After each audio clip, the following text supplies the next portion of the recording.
Jika kamu dapat membuat lubang di bumi atau tangga ke langit, lalu kamu dapat mendatangkan mukjizat kepada mereka, maka buatlah. Kalau Allah menghendaki, tentu saja Allah menjadikan mereka semua dalam petunjuk. Sebab itu janganlah sekali-kali kamu termasuk orang-orang yang jahil. Jadi relevansi ayat ini, yaitu kata yang berwarna merah itu ya, antabtaghiya nafaqan. Kata-kata nafaq berarti lubang ya, jalan tembus yang bisa menghubungkan antara bumi dengan langit, dan itu tidak mungkin dilakukan oleh manusia ya. Nah kemudian jamaah sekalian,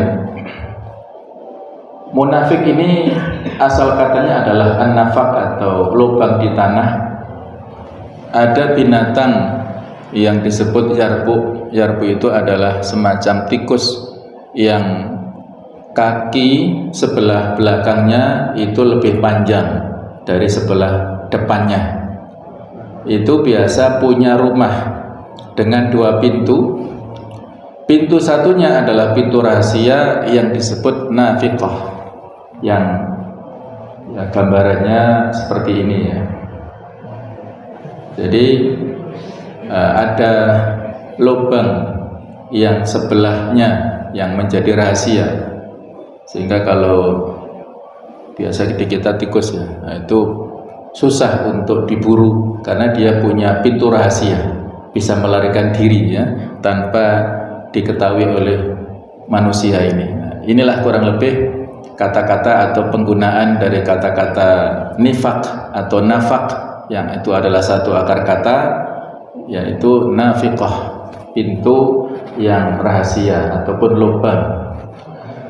Nah sedangkan jamaah sekalian, di dalam Al-Quran Allah menggambarkan ciri-ciri ataupun sifat-sifat orang munafik, terutama di dalam ayat ini atau dalam surat ini, surah Al-Munafiqun. Surat ini hanya menyebutkan ciri-ciri orang-orang munafik tanpa disertai tindakan balas apa yang harus dilakukan oleh orang-orang yang beriman. Tidak ada perintah khusus kepada Rasulullah SAW untuk membalas segala macam tipu daya orang-orang munafik. Bahkan pada saat ada Umar bin Khattab, bahkan ada putra Abdullah bin Ubay yang kebetulan namanya juga sama, ingin menawarkan jasa membunuh tokoh gembong munafikin adalah Abdullah bin Ubay ini, tidak diizinkan oleh Rasulullah SAW. Bahkan Nabi sendiri berniat untuk beristighfar, memohonkan ampun bagi orang-orang munafik. Betapa lurus dan bersihnya hati beliau, tidak ada dendam, tidak ada kebencian kepada orang-orang yang selama ini memusuhi beliau dari sekitar beliau, dari dalam. Ciri-ciri mereka yang disebutkan di surat ini sangat banyak, nah, sebagaimana saat Allah menyebutkan ciri-ciri mereka di surat yang lain. Tapi mungkin di surat ini lebih banyak lagi yang sudah kita sampaikan sebelumnya, ada di surah Al-Baqarah. Nah jamaah sekalian, di dalam surat ini ya, ada kata-kata yang disebut dengan mengatakan. Kalau dalam bahasa Arab qala yaqulu. Barangkali ini ciri yang menonjol dari orang-orang munafik, yaitu sisi kata-katanya. Mereka pandai dalam berolah kata, berolah lisan, sehingga nanti pada saat kita mentadaburi ya, menafsirkan, ada yang sudah kita lewati ayat yang pertama, ke-7 dan 8. Itu ada kata qalu, mereka berkata, dalam bentuk kata kerja bentuk lampau, fi'il madhi. Kemudian ada kata yaquluna, mereka sedang atau akan mengatakan, dalam bentuk fi'il mudhari. Juga diperhatikan awal-awal di surah Al-Baqarah ayat 8, 11, 13 dan 14, yaitu yaqulu dan qalu, yang sudah pernah kita sampaikan. Di awal-awal Al-Baqarah ada 3 jenis manusia.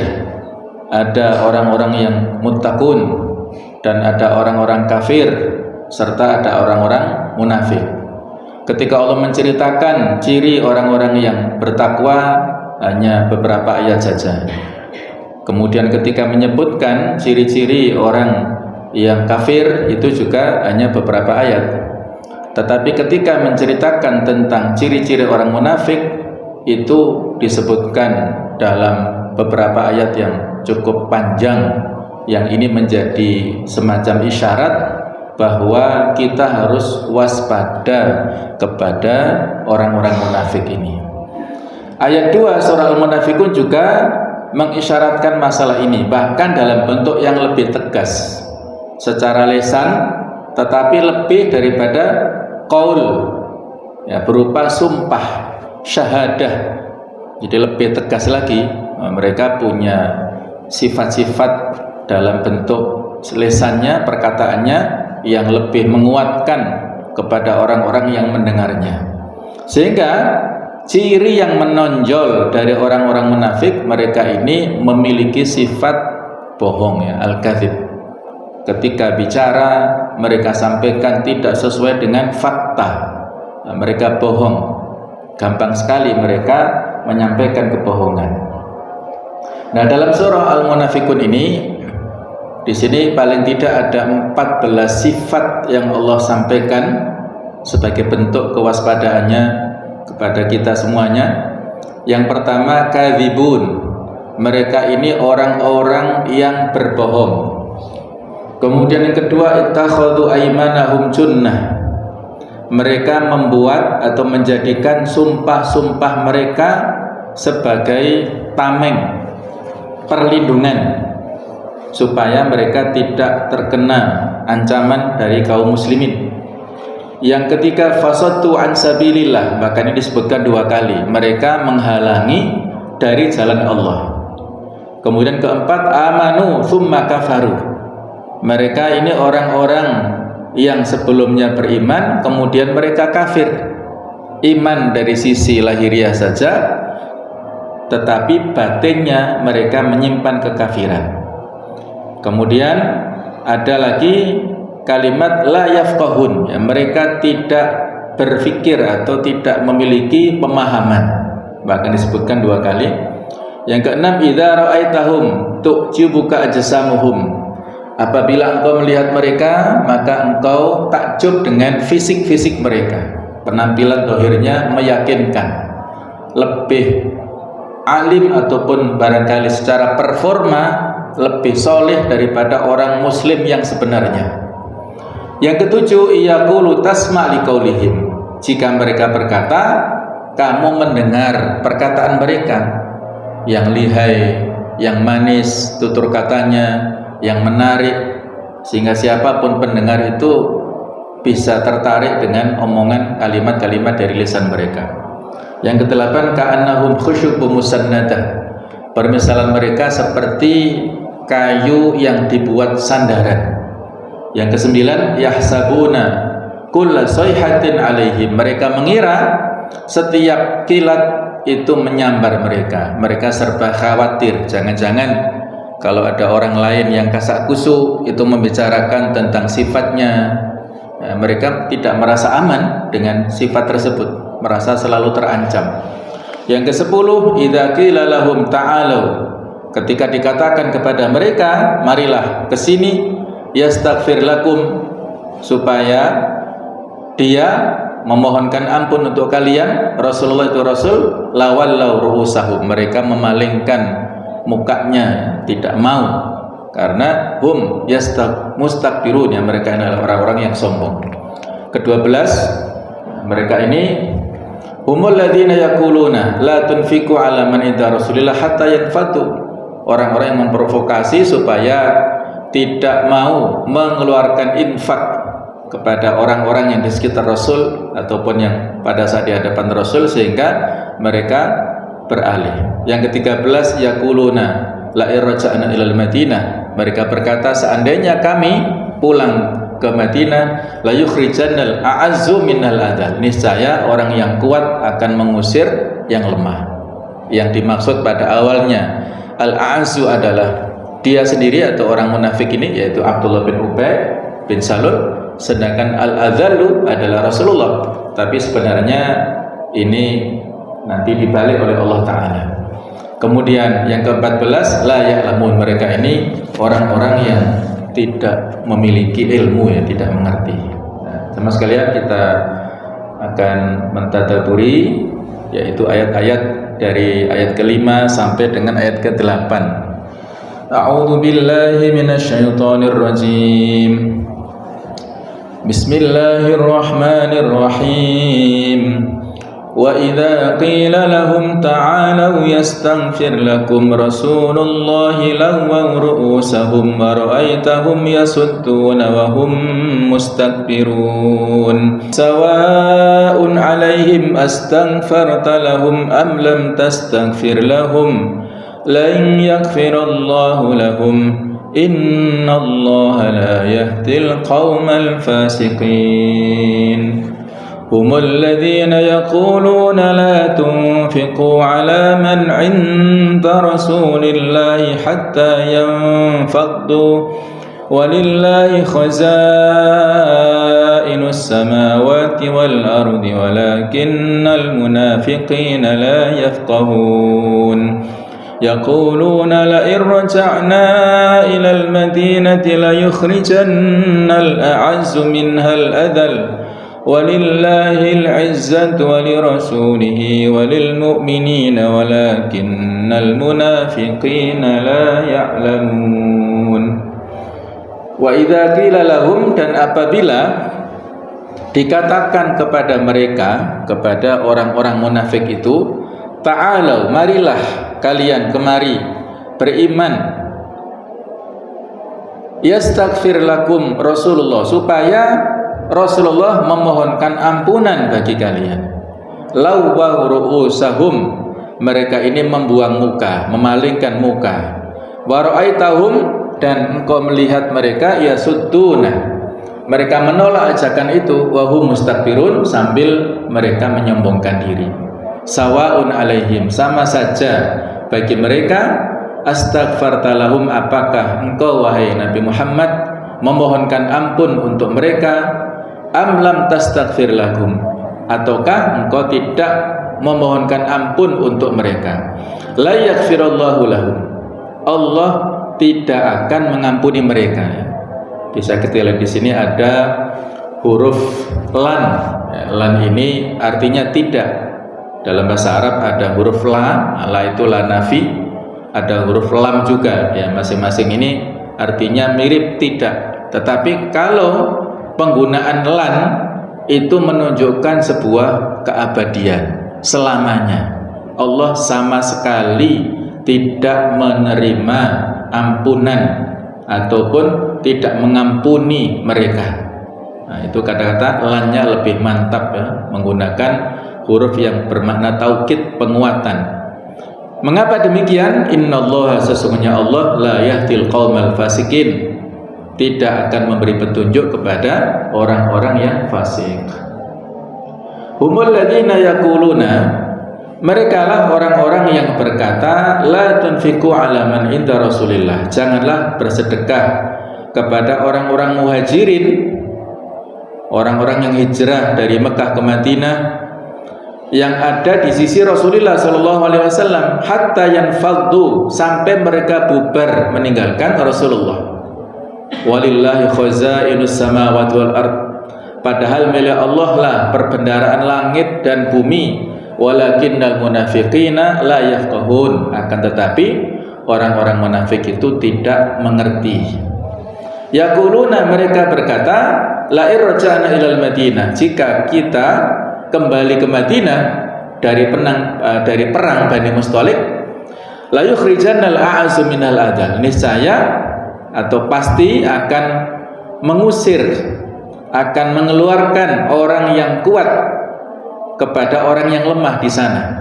walillahil izzah, dan Allah lah yang memiliki kekuatan, kemuliaan, wali rasulih juga milik Rasulullah, walil mu'minin dan juga orang-orang yang beriman.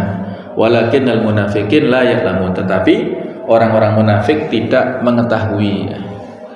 Nah, inilah ayat-ayat yang akan kita tadabburi. Di antara yang disebutkan di sini cuplikan dari Tafsir Al-Munir karangan Profesor Dr. Wahbah Az-Zuhaili, bahwasanya ada banyak latar belakang turunnya ayat ini. Di antaranya yaitu Abdullah bin Ubay telah mengadu domba antar kaum Muhajirin dan Ansar saat Rasulullah SAW dan para sahabat istirahat setelah melakukan perang dengan Bani Mustalik.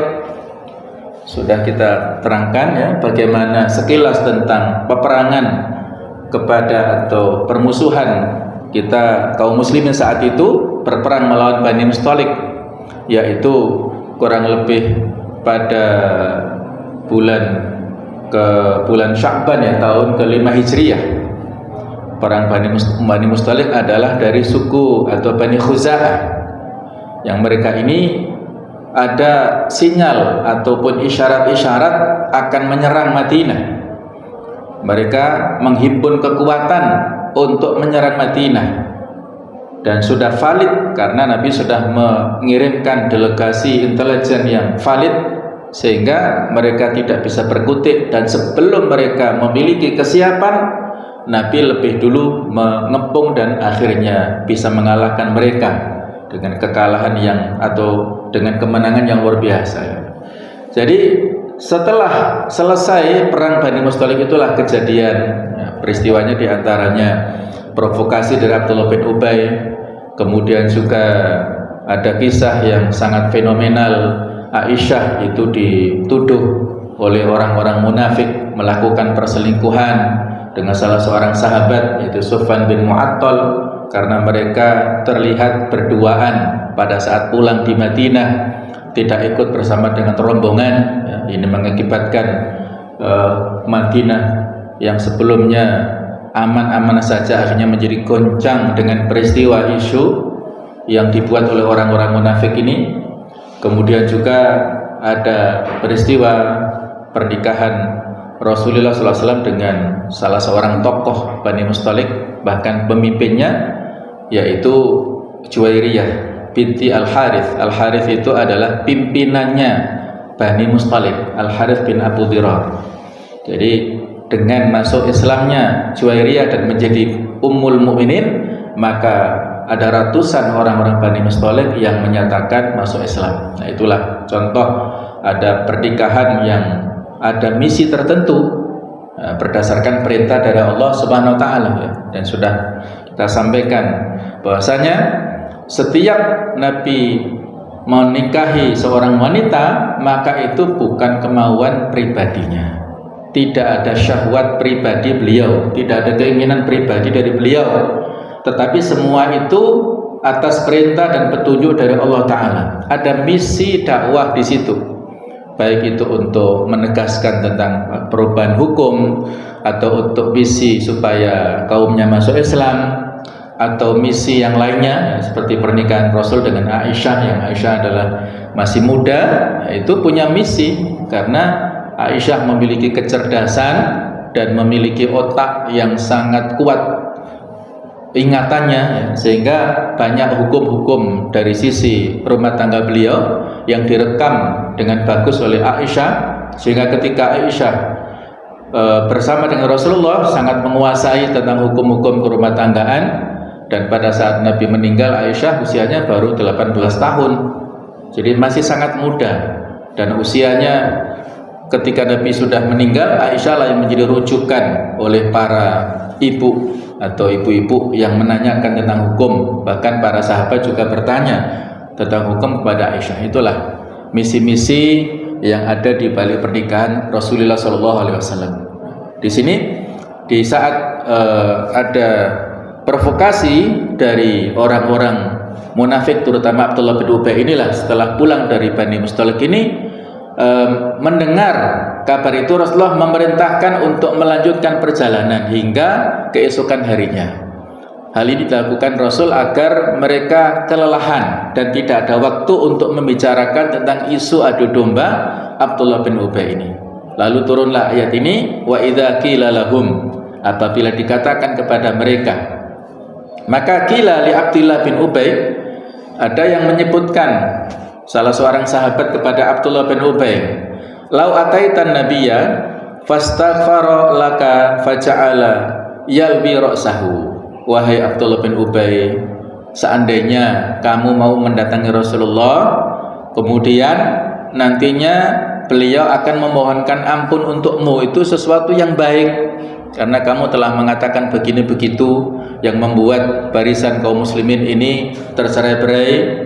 Cobalah datang kepada beliau, minta maaf dan supaya Nabi memohonkan ampun untukmu. Faja'ala yalwi ra'sahu, maka dia memalingkan mukanya sebagai bentuk tidak mau taat atau mengikuti dari perintah ini, dari nasihat ini. Fanazala fihi, maka turunlah ayat ini, wa idza qila lahum ta'alu yastaghfir lakum Rasulullah lawaw ru'usahum. Ini menunjukkan kisah yang betul-betul nyata. Allah merespon dari langit tentang perbuatan kesombongan yang dilakukan oleh Abdullah bin Ubay ini. Jadi jamaah sekalian, Allah di sini menceritakan perihal orang-orang munafik dan mudah-mudahan ya laknatullah alaihim, ya laknatullah pada mereka, bahwa mereka ini memiliki sifat yang buruk, kesombongan, tidak mau mengikuti segala macam nasihat yang disampaikan kepada mereka ini. Ya, disebutkan di ayat ke-5 ini, mereka menghalang-halangi juga dan berpaling dari apa yang dikatakan kepada mereka dengan perasaan sombong dan menghina. Karena itulah maka disebutkan dalam firman Allah berikutnya, wa ra'aitahum yasudduna wa hum mustakbirun, dan kamu melihat mereka ini berpaling sedangkan mereka menyombongkan diri, ya yasudduna anil haq, mereka menghalang-halangi dari melakukan kebenaran. Ini juga menjadi ciri daripada orang-orang munafik, suka menghalangi syiar-syiar kebaikan, suka menghalangi dakwah yang dilakukan oleh kaum muslimin. Jadi kalau pada saat dulu dakwah dilakukan Rasulullah dan para sahabat, orang-orang munafik ini berusaha untuk melakukan provokasi dan membuntu, apakah dakwah secara lisan ataukah dakwah secara langsung ataukah dalam bentuk ekspansi peperangan yang dilakukan oleh Rasulullah. Peristiwa perang Tabuk misalnya, itu perang yang luar biasa, ya, itu orang-orang munafik berusaha memprovokasi kepada orang-orang muslimin supaya tidak berangkat, ya. Mereka hanya pura-pura saja keluar dari Madinah, kemudian mendirikan kemah-kemah di luar kota Madinah, padahal mereka tidak ingin berangkat berperang. Dan buktinya betul, mereka tidak berangkat ke medan Tabuk yang jaraknya dari Madinah sangat jauh, kurang lebih minimal 300 km ke arah utara, perjalanan yang sangat jauh, panas, paceklik. Maka orang-orang munafik ini tidak mau berangkat, mereka enggan berangkat ke medan perang, memprovokasi kepada orang-orang kaum muslimin supaya tidak berangkat perang. Nah, orang-orang munafik itu apabila diajak mendatangi Rasulullah SAW agar beliau memintakan ampunan kepada Allah atas dosa-dosa yang telah diperbuat, mereka itu menolak mentah-mentah ajakan itu. Mereka memalingkan mukanya dengan gaya yang menunjukkan keangkuhan dan kesombongan. Yang hal ini sudah disebutkan di surah Al-Munafikun ini dan relevan dengan ayat-ayat di surat yang lainnya. Di antaranya surah An-Nisa 61. Wa idza qila lahum ta'alu ila ma anzalallahu ila rasul ra'aital munafiqina yasudduna 'anka sududa. Dan apabila dikatakan kepada mereka, marilah patuh kepada apa yang telah diturunkan Allah dan patuh kepada Rasul, niscaya engkau Muhammad melihat orang munafik menghalangi dengan keras darimu, tidak mau menerima dakwahmu. Mereka enggan untuk menerima dan hadir bersama dengan kaum muslimin. Mereka hanya sisi zahir pura-pura, tapi mereka tidak mau mengikuti petunjuk Rasulullah sama sekali. Kemudian ayat yang ke-6, sawa'un 'alaihim astaghfarta lahum am lam tastaghfir lahum la yaghfirallahu lahum innallaha la yahdil qaumal fasikin. Allah menerangkan bahwa bagi orang-orang munafik ini dimintakan ampunan atau tidak sama saja. Hati mereka ini, kalau di surat Al-Baqarah, fi qulubihim marad, dalam hati mereka ini ada penyakit. Fazadahumullahu marada, maka Allah menambahkan penyakit itu. Kalau orang itu sedang sakit fisik, maka jika diobati insya Allah bisa sedikit demi sedikit sembuh ya. Tapi kalau tidak diobati, malah dia melakukan mengkonsumsi segala sesuatu yang membuat fisiknya semakin drop. Nah, seperti itulah kurang lebih orang-orang munafik. Tidak mengobati penyakit-penyakit hatinya, tetapi menambah dosis racun yang bisa membahayakan jiwanya, sehingga hatinya menjadi semakin sakit. Jadi Allah tidak menerima, Allah tidak mengampuni mereka. Dia telah menetapkan mereka termasuk orang-orang yang celaka karena perbuatan mereka yang bergelimang dosa, dan menunjukkan dengan jelas kemunafikan serta keingkaran di dalam hati mereka yang disembunyikan. Allah tidak akan memberi petunjuk kepada orang-orang fasik yang kerjanya hanya berbuat jahat, tidak memperhatikan nasihat-nasihat yang baik, dan tidak akan menyadari peringatan yang diberikan kepadanya. Jadi jamaah sekalian, Allah Ta'ala itu maha membalas apa yang direspon oleh manusia. Kalau respon manusia positif, maka Allah memberikan tanggapan yang positif. Walladzina jahadu fina lanahdiyannahum subulana. Dan orang-orang yang bersungguh-sungguh, mereka bermujahadah di jalan Allah, lanahdiyannahum subulana, maka Allah akan memberikan respon yang positif, akan menunjukkan mereka kepada jalan yang lurus. Nah, itu ada faktor mujahadah, kesungguhan, yang itu merupakan sebab-sebab manusiawi bisa kita upayakan, sedangkan faktor hidayah itu adalah faktor akibatnya atau hasilnya. Mujahadah adalah sebab, hidayah adalah hasil ataupun akibatnya. Mujahadah adalah proses, sedangkan hidayah itu adalah hasilnya. Itu berbanding ya, berbanding lurus. Demikian pula sebaliknya, ketika mereka menutup diri, tidak mau menerima merespon kebenaran, mereka sombong, mereka angkuh, mereka takabur, itu adalah proses-proses ataupun sebab-sebab yang dipilih oleh manusia sendiri. Maka Allah Ta'ala memberikan akibat buruk, tidak memberikan petunjuk. Allah menutup petunjuk kepada mereka karena mereka telah menutup hatinya, maka Allah menutup hati mereka. Ketika mereka sombong, maka Allah pun juga membalas dengan balasan yang lebih berat ya. Nasullaha fanasiyahum.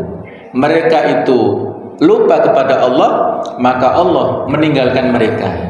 Dalam bab akidah ada yang bertanya-tanya, lupa itu kan sesuatu sifat yang buruk. Apakah boleh menisbatkan keburukan sifat kepada Allah Ta'ala? Masa Allah lupa? Allah kan selalu ingat. Nah, maka di sini ada jawabannya ya, bahwasanya perilaku-perilaku keburukannya dilakukan manusia kepada Allah itulah yang membuat Allah memberikan balasannya. Ketika orang-orang melakukan makar, wa makaru wa makarallah wallahu khairul makirin. Makar itu kan konspirasi ya, identik dengan keburukan. Mereka melakukan konspirasi, Allah membalas konspirasi mereka itu, dan Allah sebaik-baik membalas tipu daya. Begitu pula di sini, mereka melupakan Allah. Mereka tidak mau berzikir kepada Allah, tidak mau sholat, tidak mau baca Al-Quran, tidak mau dekat dengan Allah. Mereka melupakan Allah, fanasiyahum, Allah pun juga melupakan mereka. Cuek, Allah tidak mengurus mereka. Itu makna secara zahirnya ya. Tetapi makna perluasan nasiyah dalam bahasa Arab itu juga bisa bermakna taroka, artinya meninggalkan. Mereka melupakan Allah, maka Allah meninggalkan mereka, membiarkan mereka, tidak mengurus mereka. Wis biarkan ya, kalau ibaratnya orang tua menghadapi anak-anak yang susah diatur, itu bagaimana sikap orang tua? Karep-karepmu, sak karep-karepmu, apakah jungkir balik, tidak peduli orang tuanya ini. Kurang lebih seperti itulah ya. Walaupun tidak boleh kita samakan Allah dengan makhluk ya. Tapi seperti itulah perilaku-perilaku orang-orang kafir, orang-orang munafik yang begitu menentang pada aturan Allah, maka Allah membiarkan mereka, tidak akan membimbing mereka kepada kebenaran. Maka Allah Maha Adil, tidak pernah melakukan kezaliman kepada siapapun. Ketika Allah mengunci hati mereka, maka itu adalah akibat perbuatan mereka sendiri. Ketika Allah tidak memberikan petunjuk hidayah kepada orang-orang fasik, itu pilihan mereka. Walladzina ihtadaw zadahum huda. Kalau mereka merespon hidayah, proaktif pada hidayah, akan ditambahkan hidayah kepada mereka. Tapi kalau mereka jauh dengan aturan Allah, Allah menjauh, tidak mau memberikan petunjuk kepada mereka. Nah, jemaah sekalian, perkataannya penuh kebohongan ya orang-orang munafik ini, dan keingkaran yang keterlaluan ya, sebagaimana di ayat lain di surat Az-Zumar ayat ketiga, innallaha la yahdi man huwa kadzibun kafar. Sungguh Allah tidak memberi petunjuk kepada orang yang sering berdusta ya. Kadzib, orang yang berdusta dan yang sangat ingkar. Nah, seperti ini. Allah tidak memberi petunjuk orang-orang sejenis ini. Itu adalah bentuk balasan dari Allah Subhanahu wa taala. Nah, jemaah sekalian, kata fasik artinya adalah melanggar peraturan Allah taala karena sifat sombong yang ada dalam dirinya. Jadi fasik ini bisa dilabelkan kepada orang-orang yang beriman. Kalau orang-orang yang muslim itu orang-orang yang fasik, maka berarti maknanya orang-orang yang banyak melakukan dosa-dosa besar ya. Orang yang fajir, orang yang melakukan banyak maksiat, itu orang bisa disebut untuk orang mukmin juga. Tapi kalau orang-orang kafir itu juga sama, bisa disebut orang-orang fasik karena mereka ingkar, tidak mau taat kepada Allah Subhanahu wa taala. Orang yang bermaksiat, yang menentang kepada aturan Allah taala. Sedangkan ayat astaghfarta lahum disebutkan pada saat diturunkan istaghfir lahum aw la tastaghfir lahum, in tastaghfir lahum sab'ina marratan fala yaghfirullahu lahum, di surat At-Taubah ayat ke-80 ya. Mintalah ampun untuk mereka atau tidak minta ampun untuk mereka wahai Muhammad. In tastaghfir lahum, kalau engkau memohonkan ampun untuk mereka sebanyak 70 kali, fala yaghfirullahu lahum, Allah tidak menerima ampunan, tidak memberikan ampunan untuk mereka. Maka ketika turun ayat ini, Nabi Muhammad SAW mengatakan, la azidanna ala sab'in, saya akan memohonkan ampun untuk orang-orang itu lebih daripada 70 kali. Coba ya, ini betapa rahmatnya Rasulullah kepada umat manusia. Walaupun mereka menentang dakwah Rasulullah, banyak sekali melakukan provokasi dan pengingkaran, tapi Nabi masih belas kasihan kepada orang-orang ini. Nabi berniat untuk memohonkan ampun lebih dari 70 kali, karena yang mendapat yang disebutkan di ayat 80 Al-Taubah ini kan sab'ina marrah, 70 kali ke bawah itu Allah nggak mengampuni. Maka Nabi punya keinginan, kalau begitu aku akan lebih memohonkan istighfar untuk mereka lebih daripada 70 kali supaya Allah mengampuni mereka. Nah, maka turunlah ayat ini bahwasanya tidak manfaat istighfar yang engkau lakukan itu kepada mereka wahai Muhammad.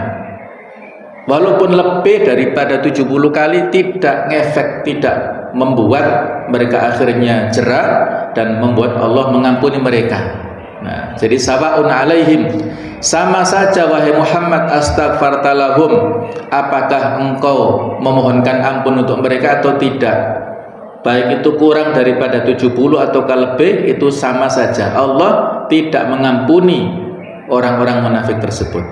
Nah, ini satu versi. Kemudian versi yang lain menurut Abdullah bin Abbas, lamma nazalat ayatu Bara'ah, ketika turun ayat di surat At-Taubah, Bara'ah adalah nama lain surat At-Taubah, qala nabiyyu, Nabi mengatakan wa ana asma'u, dan aku mendengar, inni qad rakhasa li fihim, sesungguhnya Allah telah memberikan kelonggaran, rukhsah, dispensasi untukku tentang mereka. Fa wallahi, maka demi Allah, la astaghfiranna aktsar min 70 marrah, aku akan mohonkan ampun untuk mereka lebih daripada 70 kali. La'allallaha an yaghfira lahum, mudah-mudahan Allah mengampuni kepada mereka. Fanazalat, maka turunlah ayat ini sebagai peringatan ya, kepada Rasulullah supaya tidak perlu memohonkan ampun kepada mereka, karena itu tidak akan berdampak. Allah tidak mengampuni. Allah tidak mengampuni mereka karena sifat-sifat buruk mereka, tidak mau minta maaf, atau perkataan dan perbuatan mereka berpaling dari Rasulullah dari keimanannya. Innallaha la yahdi man huwa musrifun kadzdzab. Di ayat yang lainnya, surat Ghafir atau surat Al-Mu'min ayat ke-28, sesungguhnya Allah tidak memberi petunjuk kepada orang yang melampaui batas dan juga pendusta. Kemudian di surat At-Taubah ayat ke-80 yang sudah kita singgung tadi, itu juga menjadi penguat daripada ayat ini ya. Kemudian jemaah sekalian, ayat ke-6, Allah memberikan balasan kepada mereka atas tindakan mereka itu. Dan Allah berfirman, sama saja bagi mereka kamu mintakan ampun atau tidak, dan seterusnya. Ibnu Abi Hatim meriwayatkan bahwa Sufyan berkata tentang firman-Nya, ini perawi dari hadis ini, mereka membuang muka. Maka kata Ibnu Abi Amr mengatakan, Sufyan memalingkan wajahnya ke sebelah kanan dan memandang dengan mata merah, artinya menirukan gayanya Abdullah bin Ubay pada saat mendapatkan peringatan seperti ini. Beberapa ulama salaf menyebutkan bahwa siyak atau redaksi, konteks secara keseluruhan tentang surat ini turun berkenaan dengan Abdullah bin Ubay bin Salul. Al-Hafidh Abu Bakar Al-Baihaqi meriwayatkan, Abu Abdillah Al-Hafidh memberitahu kami, dan seterusnya, bahwasanya Sufyan memberitahukan kami, Amr bin Dinar memberitahukan kami, aku mendengar Jabir bin Abdullah berkata, kami pernah bersama Rasulullah dalam suatu peperangan. Kemudian salah seorang dari kaum Muhajirin memukul dan mendorong seorang Ansor dari belakang. Maka orang itu Ansor berbicara, orang Ansor itu berkata, hidup orang-orang Ansor, sedangkan orang-orang Muhajirin berkata, hidup orang-orang Muhajirin. Maka Rasulullah berkata atau bersabda, ma balu ta'wal jahiliyah ta'uha fa innaha muntinah ya. Mengapa terjadi seruan jahiliyah? Tinggalkan hal itu, karena sesungguhnya seruan itu adalah seruan yang busuk atau virus. Jadi kalau disebutkan tentang masalah identitas latar belakang di mana mereka berasal ya, maka itu akan membuat mereka teringat dengan masa lalu yang jahiliyah. Tidak boleh disebutkan identitas-identitas yang kembali kepada masa jahiliyah ini.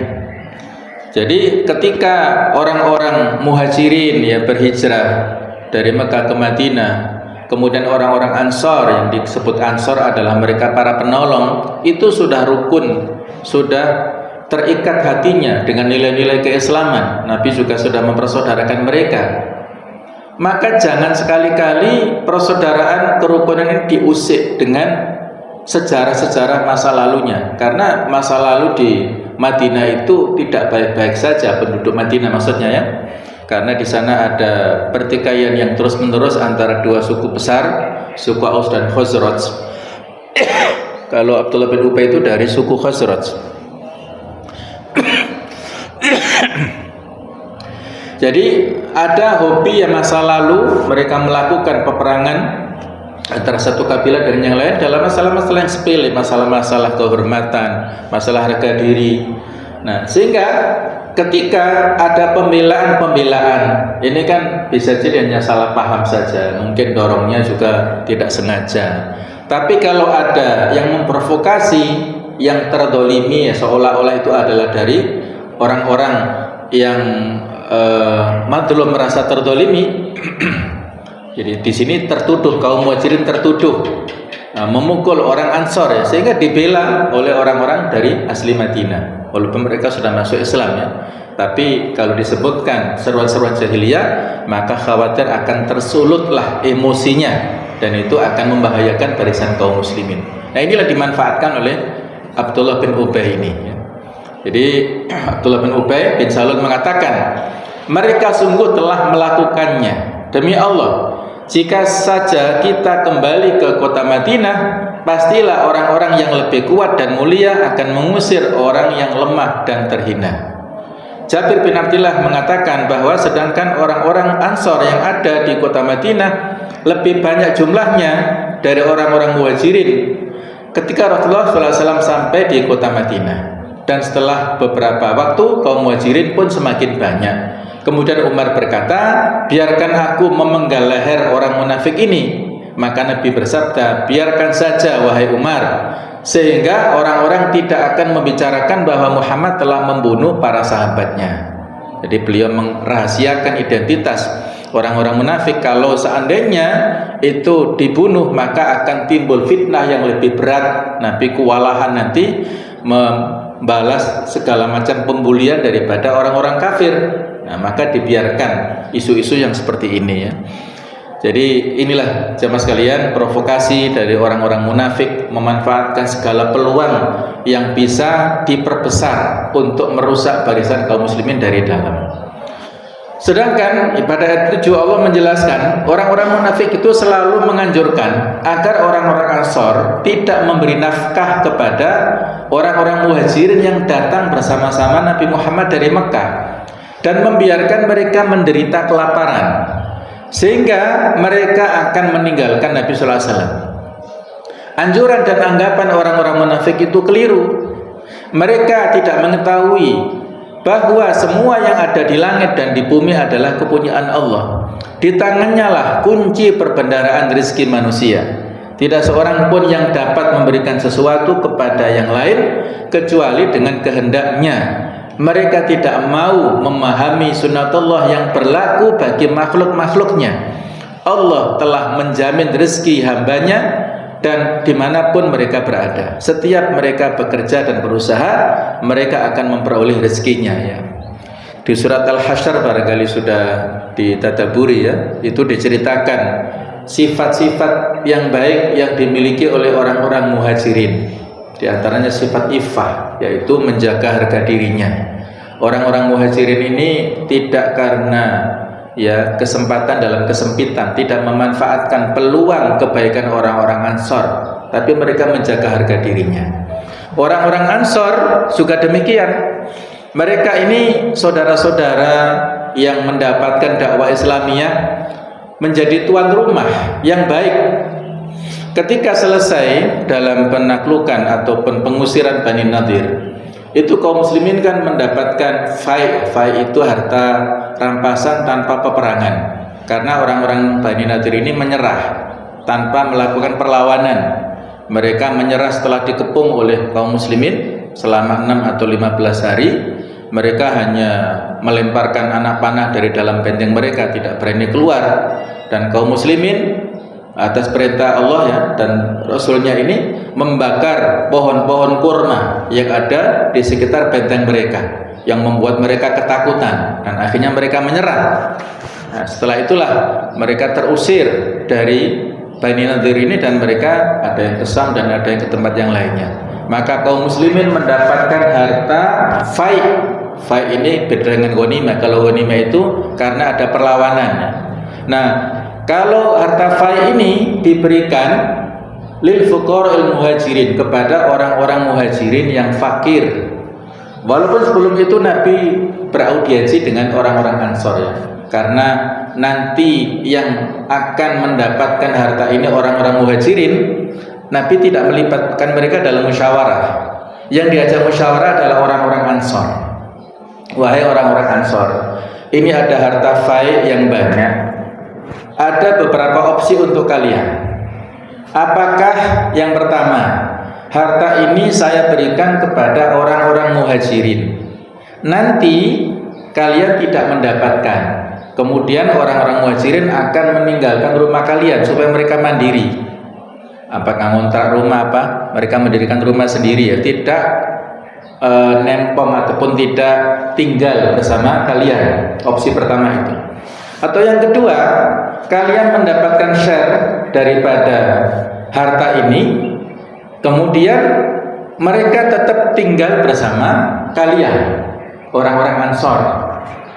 Maka Masya Allah, inilah kebaikan hati orang-orang Ansor. Mereka milih opsi yang ketiga. Apa itu?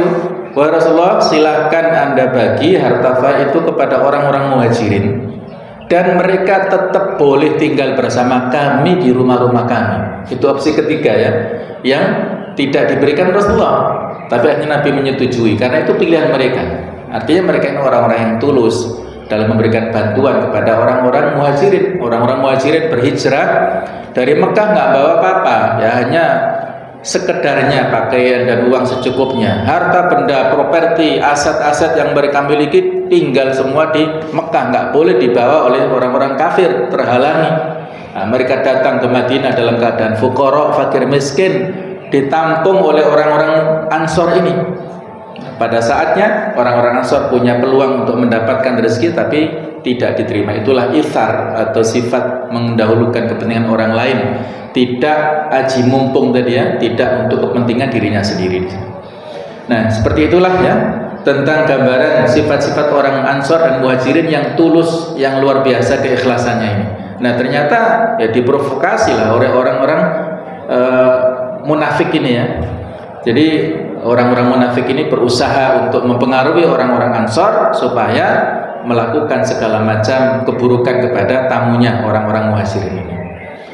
Kemudian ayat ke-8 Allah menerangkan bahwa Abdullah bin Ubay dan pengikut-pengikutnya merencanakan apabila kembali ke Madinah dari peperangan Bani Mustalik, mereka akan mengusir orang-orang mukmin dari Madinah.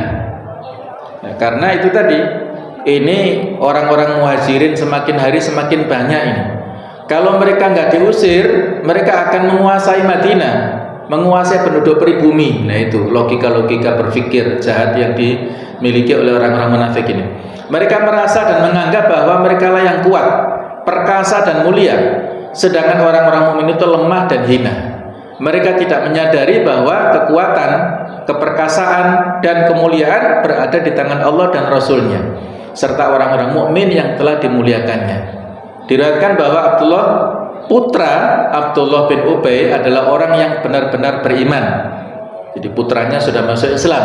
Ia pernah mencabut pedang dan mengancam ayahnya Abdullah bin Ubay ketika mereka sudah dekat di Madinah dan berkata, demi Allah, saya tidak akan memasukkan pedangku ini ke dalam sarungnya sehingga engkau mengucapkan bahwa Muhammad itulah yang mulia dan sayalah yang hina. Ini gertakan ancaman putranya Abdullah bin Ubay yang namanya juga sama Abdullah ya, kepada ayahnya sendiri. Jadi di ujung gerbang Madinah itu yang menghadang masuknya ayahnya putranya sendiri. Jangan masuk Madinah sebelum diizinkan oleh Rasulullah dan kamu mencabut kata-katamu yang ada di perjalanan. Walaupun yang namanya dia munafik ya, enggak mengakui telah mengatakan kata-kata yang seperti tadi. Ini sudah kita singgung ya pada pertemuan sebelumnya. Abdullah putra daripada Abdullah bin Ubay tetap pada sikapnya sehingga ayahnya mengucapkan pengakuan tersebut, yaitu Muhammadlah yang mulia dan dialah yang hina. Orang-orang munafik ini tidak mengetahui bahwa sesungguhnya kemuliaan itu ada pada Allah, Rasul-Nya dan orang-orang mukmin.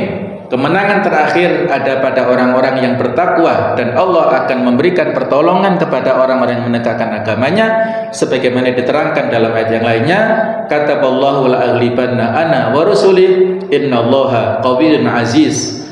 Allah telah menetapkan aku dan rasul-rasulku pasti menang, sungguh Allah maha kuat lagi maha perkasa. Di ayat-ayat ini ada beberapa fikih kehidupan atau hukum-hukum. Yang pertama, sebab pertama murka Allah terhadap orang-orang munafik adalah sikap mereka yang enggan dan gengsi untuk meminta maaf atas ucapan-ucapan dan perbuatan-perbuatan mereka, serta berpaling dari Rasulullah dengan bersikap angkuh dan tidak mau untuk beriman. Yang kedua, memohonkan ampunan untuk orang-orang munafik atau tidak memohonkan ampunan untuk mereka adalah sama saja bagi mereka. Permohonan ampunan oleh Rasulullah untuk mereka tidak ada manfaatnya dan tidak ada gunanya bagi mereka. Sesungguhnya Allah tidak berkenan memberikan ampunan kepada mereka, dan sesungguhnya Allah tidak menunjuki orang yang telah ada dalam pengetahuannya bahwa orang itu mati sebagai orang fasik dan kafir. Itu adalah otoritas Allah Ta'ala. Yang ketiga, sebab kedua adalah pernyataan Abdullah bin Ubay dan kawan-kawan kepada kaum Ansar, jangan kalian memberi bantuan nafkah kepada orang-orang yang bersama Muhammad dari kalangan sahabat Muhajirin sehingga mereka bubar meninggalkan Madinah ini. Yang keempat, Allah menanggapi dan membantah perkataan mereka dengan menegaskan bahwa sesungguhnya perbendaharaan langit dan bumi serta kunci-kunci rezeki itu milik Allah. Dia menganugerahkan rezeki sekehendaknya. Hanya saja orang-orang munafik tidak paham bahwa sesungguhnya Allah apabila dia menginginkan sesuatu urusan, dia akan memudahkannya. Yang kelima, sebab ketiga adalah pernyataan Abdullah bin Ubay juga, sungguh jika kami telah kembali ke Madinah dari peperangan Bani Mustalik, niscaya pihak yang kuat, maksudnya adalah dirinya sendiri, akan mengusir pihak yang lemah, maksudnya adalah Nabi Muhammad dan para sahabat di Madinah. Ia mengeluarkan pernyataan seperti ini karena ia mengira bahwa kekuatan, keunggulan dan kejayaan adalah dengan banyaknya harta dan pengikut. Kemudian Allah pun membantahnya dengan menegaskan bahwa sesungguhnya keluhuran, kejayaan dan kekuatan adalah kepunyaan Allah semata, dan bagi orang yang dia anugerahi kekuatan dan kejayaan dari para rasulnya dan hamba-hambanya yang soleh. Diceritakan dari sebagian orang soleh yang kondisinya mengenaskan, bukankah aku adalah orang yang meneguhi Islam dan Islam adalah kemuliaan, keluhuran, kejayaan dan keunggulan yang tidak ada kehinaan dan kerendahan bersamanya, serta kekayaan dan kecukupan yang tiada kefakiran setelahnya. Diceritakan dari Al-Hasan bin Ali bin Abi Thalib bahwasanya ada seorang laki-laki berkata kepadanya, sesungguhnya orang-orang beranggapan bahwa pada diri Anda terdapat kesombongan, gengsi dan kecongkakan. Lalu Al-Hasan bin Ali bin Abi Thalib berkata, bukan kesombongan dan kecongkakan, tetapi izzah atau keagungan, kebesaran dan kemuliaan dan kekuatan. Lalu ia pun membaca ayat ini. Jadi persepsi yang berbeda ya, beliau bukan sombong tapi punya harga diri atau punya izzah, kemuliaan. Yang terakhir, kekayaan itu milik Allah. Dari perbandaran Allah yang ada di langit dan di bumi itulah orang-orang yang berusaha menghalangi dan memboikot rezeki orang-orang beriman mendapatkan rezeki. Jadi bukanlah mereka yang menciptakan rezeki mereka sendiri. Oleh karena itu alangkah bodoh dan rendahnya pemahaman mereka ketika mereka berusaha memotong rezeki dari orang lain. Jadi rezeki itu adalah milik Allah Ta'ala. Kalaupun terhalangi, ada orang lain yang menghalangi, ketika Allah mentakdirkan itu rezekinya, maka tidak akan terhalangi. Allahumma la mani lima a'tait, ya Allah tidak ada satupun yang bisa menghalangi apapun yang Engkau berikan, wala mu'tiya lima mana'ta, dan tidak ada satupun yang memberi ketika Allah itu menghalanginya. Rezeki itu sudah takdir dan tidak mungkin tertukar antara satu dengan yang lain, maka tidak boleh ada hasad, tidak boleh ada iri, tidak boleh memblokir rezeki yang itu adalah hak orang lain. Itu adalah urusan Allah Subhanahu wa ta'ala. Demikianlah jamaah sekalian dari tafsir ayat ini, semoga Allah Ta'ala memberikan pemahaman kepada kita semuanya dan memberikan basirah, memberikan hidayah pada kita semuanya, supaya kita bisa istiqomah di jalan kebenaran, khususnya di sisa-sisa hari dan pada malam-malam bulan Ramadan yang terakhir ini. Semoga kita mendapatkan keberkahan Lailatul Qadar dan mendapatkan predikat muttaqin untuk kita semuanya. Ihdinas siratal mustaqim. Subhanakallahumma wa bihamdik, asyhadu an la ilaha illa anta, astaghfiruka wa atubu ilaik. Wassalamualaikum warahmatullahi wabarakatuh.